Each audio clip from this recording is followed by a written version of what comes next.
చిలకమ్మ మకర రాశి వాళ్ళ జ్యోతిషం. ఓం నమ శివాయ. శ్రీశైల మల్లికార్జున మేడారం సమ్మక్క సారక్క చెలుకూరు బాలాజీ స్వామి. ఓం నమ శివాయ. గోపురం టీవీ చూసే ప్రేక్షకులందరికీ నమస్కారం. నా పేరు రామ్ శాస్త్రి.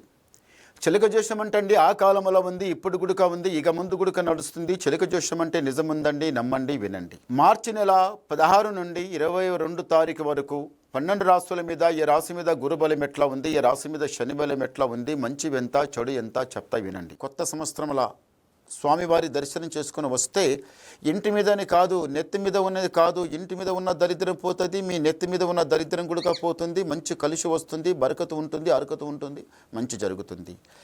ఈ రాశి వాళ్ళకి, మకర రాశి వాళ్ళకి ఆలోచన ఎక్కువ ఆలోచిస్తున్నారు. ఎట్లా చేయాలి, ఏం చేయాలి, ఎట్లా చేయాలి, ఇంట్లో ఏం చేయాలి. ఇంతకుముందు ఇల్లు కట్టిండ్రో, ప్లాటో కొన్నారో, పెళ్లి చేసిండ్రో, ఏం చేసిండ్రో కానీ కొంత అప్పు నెత్తి మీద పడింది, భయపడుతున్నారు. ఎలా బతికిన వాళ్ళం, ఎలా బతుకుతున్నాం, ఎలా ఉన్న వాళ్ళం, ఎలా అయిపోతున్నాం, ముందర ఎట్లా జరుగుతుందో, ఏమవుతుందో, అట్లయితుందో, ఎట్లయితుందో అని టెన్షన్, ఆలోచన చాలా ఎక్కువ ఆలోచిస్తున్నారు. ఇదంతా వదిలిపెట్టండి, భగవంతుని మీద భారం పెట్టండి. భగవంతుని మీద భారం పెట్టి మీరు నడవండి, మీకు అంత మంచి జరుగుతుంది. దారిద్ర్య గడియ ఎప్పుడు ఉండదు, ఎప్పుడు ఊక ఉండదు, ఎప్పుడు అమాష ఉండదు, ఎప్పుడు పుణ్యం ఉండదు, ఎప్పుడు రాత్రి ఉండదు, ఎప్పుడు పగులు ఉండదు. రాత్రి పగులు అన్నీ అమాష చీకటి నడిచిన తర్వాత భగవంతుడు అనేవాడు కొంత ఆపద వస్తుంది, కొంత సుఖం వస్తుంది, అది తర్వాత. భగవంతుని మీద భారం పెట్టి నడిచిన వాళ్ళకి ఎప్పుడు చెడు జరుగుతుంది, అంత మంచి జరుగుతుంది, జయం జరుగుతుంది. ఇంటి మీద కాలకంటగా దరిద్రం అంతా చాలా చెడ్డగొచ్చి కూర్చున్నది.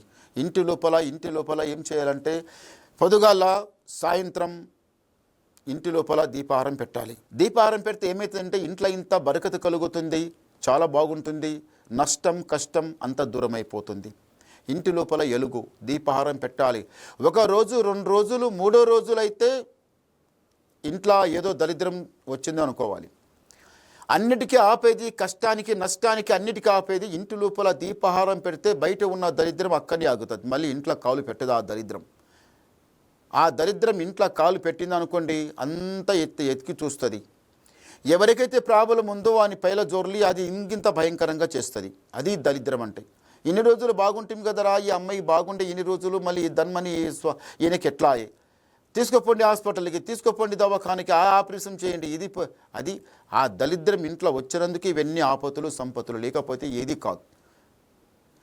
ఈ రాశి వాళ్ళకి మళ్ళీ ఒకటి ఏముందంటే మకర రాశి వాళ్ళకి చాలా టెన్షన్, చాలా ఎక్కువ ఆలోచిస్తుండ్రు. ఎట్లయితుందో ఏమవుతుందో, ముందర పైకి వస్తామో కిందికి పోతా, టెన్షన్ ఎక్కువ. ఈ టెన్షన్ ఇట్లా పడితే ఇల్లు పైకి రాదు, మీరు ముందర బాగుపడరు. అట్లా కరెక్ట్ కాదు. తొందర పడకుండా నిదానం చేయండి. అంతా దేవుడి ఉన్నాడు, సర్వేశ్వరుడే చూసుకుంటాడు. ఇప్పుడు ఏదైతే చేయాలనుకోని మీ మనసు లోపల అనుకోని కూర్చున్నారో అది గ్యారంటీగా జరుగుతుంది. ఇంటి మీద ఉన్న దరిద్రం దృష్టి దూరం చేసుకోండి. ఇల్లు పాలు పెరిగి పొంగే అవకాశం వచ్చింది. ఉగాది కొత్త సంవత్సరంలో చాలా బాగుంటుంది. లైఫ్ అంతా బాగుంటుంది. ముందర ఏదైతే వ్యాపారం ఉందో, ఏదైతే దందా ఉందో, ఏదైతే బిజినెస్ ఉందో, ఏదైతే జాబ్ ఇది వదిలిపెట్టి ఏదైతే కొత్తది జాబ్ చేయాలనుకుంటున్నారో, మామూలు పనిపెట్టేది వదిలిపెట్టి గవర్నమెంట్ జాబ్ ఏదైతే చేయాలనుకుంటున్నారో అది గ్యారంటీగా పైకి వస్తుంది, జరుగుతుంది, జయం జరుగుతుంది. ఒకసారి గవ్వలేస్తాం. ఓం నమ శివాయ. 2 చాలా మంచి గవ్వలే పడ్డాయి. ఈ రాశి వాళ్ళకి ఆదాయం 8, యాయం 14, రాజపూజ ఫలం 4, అవమానం 5. అంటే గురుబలం చాలా బాగుంది. చేయిపెట్టిన పని కలిసి వచ్చే టైం దగ్గరకు వచ్చింది, జయం జరుగుతుంది, మంచి జరుగుతుంది. ఇంకా ఏమన్నా మీరు అడగాలనుకుంటే నాకు ఫోన్ ద్వారా మాట్లాడండి, మీ డౌట్ క్లియర్ చేసేస్తా, ఉన్నది మొత్తం చెప్పేస్తా. నమస్కారం. ఓం